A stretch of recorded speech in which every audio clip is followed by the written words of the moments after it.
நம்ம கருணாநிதி, நம்ம உதயநிதி, நம்ம ஸ்டாலின் மாதிரி, நம்ம நயன்தாரா, நம்ம நிவேதா, நம்ம பாஜிவா பாபு. ஸ்டாலின் சொன்னா உடனே பாத்திமா பாபுன்றீங்க, உதயநிதி சொன்ன நிவேதிதான்றீங்க. நான் அப்படி சொல்லவே இல்லையே, நான் வரிசையா தான் பேர் சொன்னேன். ஒவ்வொருத்தருக்கும் ஒரு கனெக்ஷன் நீங்க தான் கொடுத்தீங்க. அப்ப நீ குத்துமதி பார்த்தா கேட்டியா? நானா தான் ஓடிட்டனா? இல்ல வயசுக்கு கரெக்ட் தானே, நான் சொல்லவே வயசுக்கு ஏத்த மாதிரி நான் சொல்றேன். அப்ப நீங்க வயசு சைஸ் எல்லாம் உங்களுக்கு புரியுதுங்க, எனக்கு புரியாதுங்க. அது தெரியாத மாதிரி கேப்பியே. 108 தான் இருக்காங்க, இவங்க எல்லாம் சேர்ந்து தான் ஆட்சி அமைக்கிறாங்க. நீ பாருங்க, அந்த 108ல அடங்கி ஆரம்பிச்சு 420 எல்லாம் ரொம்ப பேர் காலி ஆயிருவாங்க. அண்ணே உடனே தானே 108 + 5 அப்படிங்கிறது நல்லது. 108 கண்டு 5 கரெக்டா தான் சொல்றீங்க. நோட் பண்ணுங்கப்பா பின்றாம்பா. உங்க சிந்தனை தப்பா எங்கேயோ போகுது. 7:30 ஆரம்பிக்குதுன்னு நினைக்கிறேன். உதயநிதி ரொம்ப வருத்தப்பட்டு சொல்லியிருக்காரு.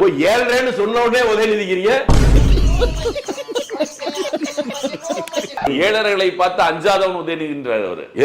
எங்க நான் 7:30 சொன்ன உடனே உதயநிதினு சொன்னீங்கன்னா உங்க அடி மனசுல என்ன இருக்குன்னு எனக்கு புரிஞ்சு போச்சு. அது இல்ல செம்பட்ட, நாங்க ஒன்ன பத்தி தான் பேசிட்டு இருந்தோம். என்ன சொன்னான்னா எல்லாம் கேட்டேன். அவளாச்சு சாப்பிட்டா சொன்னா, நீ ரணகலமா சொல்லி என்ன உசு பெத்தி அளவப்ப. உதயநிதி ரொம்ப வருத்தப்பட்டு சொல்றாரு ஒரு மேடையில.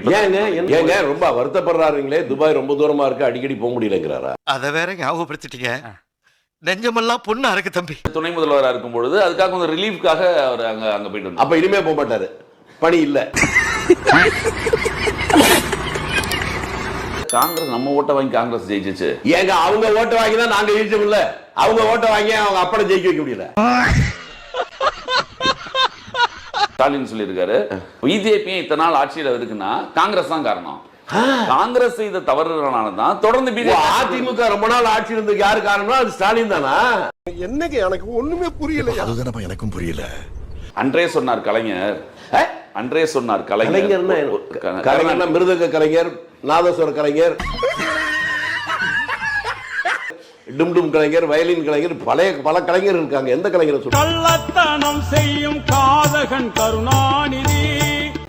அப்படி ஏங்க நான் முழுசா சொல்லிட்டேன். எவ்வளவு கேவலப்படுத்துறாங்க பாரு, எவ்வளவு அசிங்கப்படுத்துறாங்க. அவங்க தான் கலைஞர் பட்டம் வச்சிருந்தாங்க. அதை தாங்க, அதுக்கு பொருள் நான் கேட்கிறேன். நான் விவரம் தெரியாத கேட்கிறேன், சொல்லுங்க சார். அனைத்திலும் வித்தகர் கலைஞர். எல்லாத்தையும் வித்தவரா?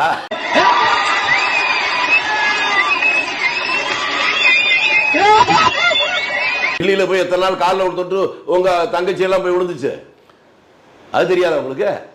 கூட்டணி ஏங்க தனியா போய் கூட இருக்க தங்கச்சியை ராகுல் காந்தி பார்க்க அனுப்புனது உலகத்தையே தெரியுது இல்ல? எவனாவது வாயில வந்துட போகுது சார். அப்ப நீங்க சொல்ல வரது அர்த்தம், ஏன்னா உங்க கொள்கையை எங்களுக்கு தெரியும்ல. காட்ட வேண்டியதை காட்டி பெற வேண்டியதை பெறுவோம்.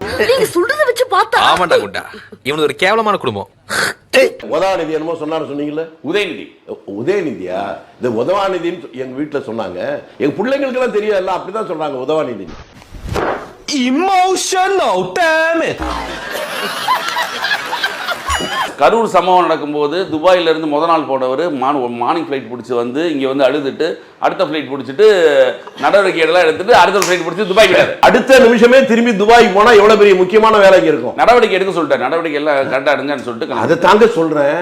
அவ்வளவு சோகத்துல வந்து உடனே திரும்பி துபாய் போறாருன்னா இதை விட ரொம்ப முக்கியமான அதுக்கு என்ன வார்த்தை போடலாம்? விஷயம் போடலாமா, வேலைன்னு போடலாமா, என்ன போடலாம்?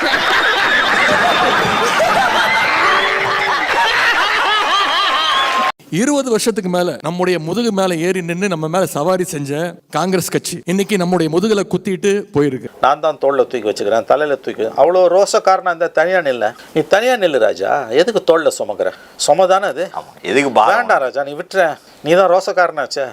திராவிட இயக்க கொழுந்து இல்லை. நீ போய் தனியா நீ ஜெயிச்சு பாரு. இது வரைக்கும் உங்க வரலாறுல தனியா நின்று ஒரு தேர்தல் நீங்க ஜெயிச்சதில்லை. எதுக்கு இந்த வீண் பேச்சு? சின்ன கட்சிகளை நாங்க தான் வந்து வளர்க்குறோம், தூக்காத, விட்டுரு. உன்னை யார் செய்ய சொன்னான்ற? நான் சுமையை இறக்கி வை. இல்ல, சுமையை நீ இறக்கி வைங்க. பதவிக்காக சொல்லாம கொள்ளாம ஓடி போயிட்டாங்க. குறைஞ்சபட்ச ஒரு நன்றியோ நாகரிகமோ இல்லாத காங்கிரஸ் இனி எந்த காலத்திலயும் நாம நம்ப கூடாது. இவன் யாரு எங்களுக்கு எஜமான? எனக்கு என்ன பேச்சு பேசுறீங்க? யாருங்க இந்த பையன்? அலிபுரம் ஜெயில 5 வருஷம் சுதந்திர போராட்ட தியாகியா? நல்ல மனுஷனை பத்தி பேசுங்க. இந்த மாதிரி சின்ன பையன் ஓடி பிடிச்சி விளையாடுற பையங்களை பத்தி பேசிக்கிட்டு. காங்கிரஸ் 67 வரை, ஏன் 71 வரை எல்லா தேர்தலையும் தனியா மட்டும்தான் இருக்கு. திமுக எப்ப ஒரு தேர்தல் சொல்லுங்க. காங்கிரஸ் தனியா நின்று ஜெயிக்கலாமே தான் உங்க கேள்வி. இந்த கேள்வியை திமுக காரன்ட்ட கேட்க வேண்டிய கேள்வி எங்கிட்ட தப்பா கேட்கிறேன்ற. துபாய்க்கு மந்திரியா இருக்கும்போது போயிட்டு எங்க செலவர் போயிட்டு வந்தியா, எங்கிட்ட சொல்லிட்டு போனியா, இல்ல போயிட்டு வந்து எதுக்கு போனேன்னு சொன்னியா? அதையெல்லாம் நீங்க கேட்கணும். தேர்தல் என்ன கூட்டணி ஆட்சியில் எங்களுக்கு மந்திரி பதவி கொடுத்துருந்தியா உன்ட்ட பேசுறதுக்கு? கூட்டணி ஆட்சியில் இருந்தால்தான் அது கூட்டணியின் பேரு. இல்லைன்னா தேர்தலுக்காக நடக்கிற ஒரு தேர்தலுக்கு மட்டும் நடக்கிற ஒரு ஏற்பாடு. அதை போய் கூட்டணி ரெண்டுக்கு வித்தியாசத்தையா பேசினா உங்களை ஒன்னும் யாரும் காப்பாற்ற முடியாது. இந்த கோமாளி படத்துல வந்து கோமா ஸ்டேஜ்ல படுத்து கிடப்பாப்ல ஜெயம் ரவி. இது இன்னும் 12 வருஷம் 5 வருஷம் கழிச்சு எந்திரிச்சு என்னடா பண்ணி வச்சிருக்கீங்க அப்படிம்பாங்கல்ல. அந்த மாதிரி 5 வருஷமா ஆட்சி நடந்தப்போ உதயநிதி என்ன கோமால இருந்தாரா? 5 வருஷமா நாங்க எதானே சொல்லிட்டு இருந்தோம். எப்படி போன மாசம் எலெக்ஷனுக்கு முன்னாடி என்ன பேசினாரு ஸ்டாலின் அவர்கள்? இந்தியாவிலேயே பாதுகாப்பான மாநிலம் தமிழ்நாடுனாரு. இந்த மாசம் தமிழ்நாடா உத்தரப்பிரதேசமான்னு கேக்குறாரு. அப்போ திமுக அப்படிங்கிறவனுக்கு வந்து மக்கள் நலன் அப்படிங்கிறது வந்து ஒரு துளியும் கிடையாது. அவங்கள பொறுத்த வரைக்கும் எல்லாமே பிரச்சாரம், அரசியல், வெத்து வேட்டு அரசியல். அதுவும் சாதாரணமா வரலடா திமுக காரன். திமுக காரன்னா சாதாரணமா நினைக்காது.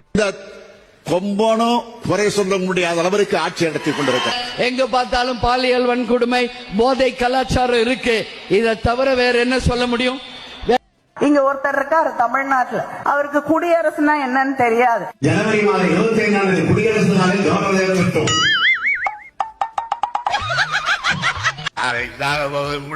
இந்த இயக்கத்தை யாராலும் சட்ட முடியாது. கருணாநிதியின் வாழ்வே முடிந்து விட்டாலும் கழகத்தின் வாழ்வு முடியாது. நாராயண் சார் இருக்காங்களா? நீங்க கலைஞருடைய மகன் நான். சிரிக்காதீங்க, சாமி பேரு. நைட்டு கண்ணை குத்திரும். ரிப்பப்ளிக்னா என்னன்னு தெரியாது. அதே போல